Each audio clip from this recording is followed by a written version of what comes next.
Salut à tous, le journal du foot de ce lundi 8 novembre. Le nouveau coup de gueule de Leonardo, le directeur sportif du PSG, ne digère pas de ne pas avoir eu son mot à dire dans la décision de laisser partir Lionel Messi et Leandro Paredes en sélection alors que les deux joueurs sont blessés.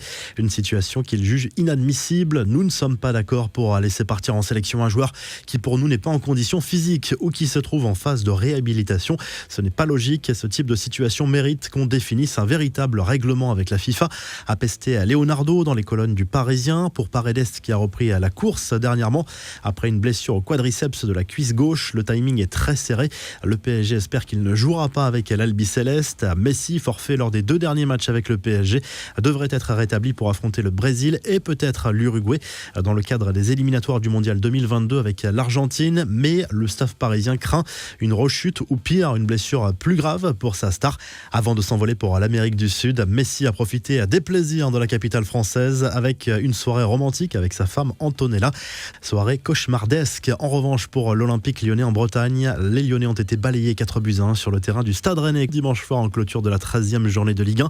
À l'image de cette soirée, c'est notamment cette petite brouille entre Aouar et Paqueta pour tirer un penalty, simplement pour sauver l'honneur en fin de match. Le milieu de terrain français a désamorcé cette brouille après la rencontre. On a vu beaucoup de tensions dans cette équipe lyonnaise au cours de ce match. Par exemple, cet accrochage verbal entre Léo Dubois et Jérôme Boateng. L'OL pointe à la 7e place à 4 points du podium. Les Rennais sont 5e au contact désormais de Lens, Nice et Marseille.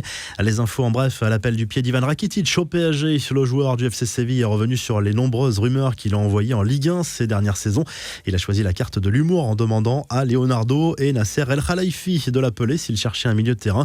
Semaine décisive dans le processus de vente de l'AS Saint-Etienne. Les candidats au rachat du club doivent officialiser leurs offres ce lundi. De nombreuses options ont été évoquées ces dernières semaines, plus ou moins farfelues. Mais selon RMC Sport, un dossier semble se dégager. Il s'agit d'un projet de reprise porté par une société d'entertainment sportif suisse appuyée par un fonds d'investissement américain qui placerait à la tête de la SSE Jean-Michel Roussy avec Mathieu Bonnemer au poste de directeur sportif. La revue de presse, le journal L'Équipe propose notamment cette une consacrée à la première victoire de la saison de l'AS Saint-Etienne en Ligue 1. Un succès arraché sur le fil contre Clermont, 3-2 qui donne un peu d'air à la SSE. Les Stéphanois laissent la place de lanterne rouge à Metz qui a ramené un bon match nul de Marseille. En Espagne, le journal AS se penche sur le nouveau succès de la Real Sociedad qui confirme son superbe début de saison. Une victoire 2-0 dans le derby basque sur la pelouse d'Osasuna. La Real reprend les commandes de la Liga devant le Real Madrid qui compte toujours un match en moins et le FC Séville qui est sur le podium également. Griezmann a marqué un très joli but avec l'Atlético qui a été accroché par Valence 3-3. Le Mundo Deportivo propose à nouveau une avec Xavi. Le nouvel entraîneur du club catalan est présenté aux médias ce lundi. Sa première préoccupation vient de l'infirmerie qui se remplit. Ansu Fati, de retour depuis peu, sera de nouveau indisponible pour plusieurs semaines.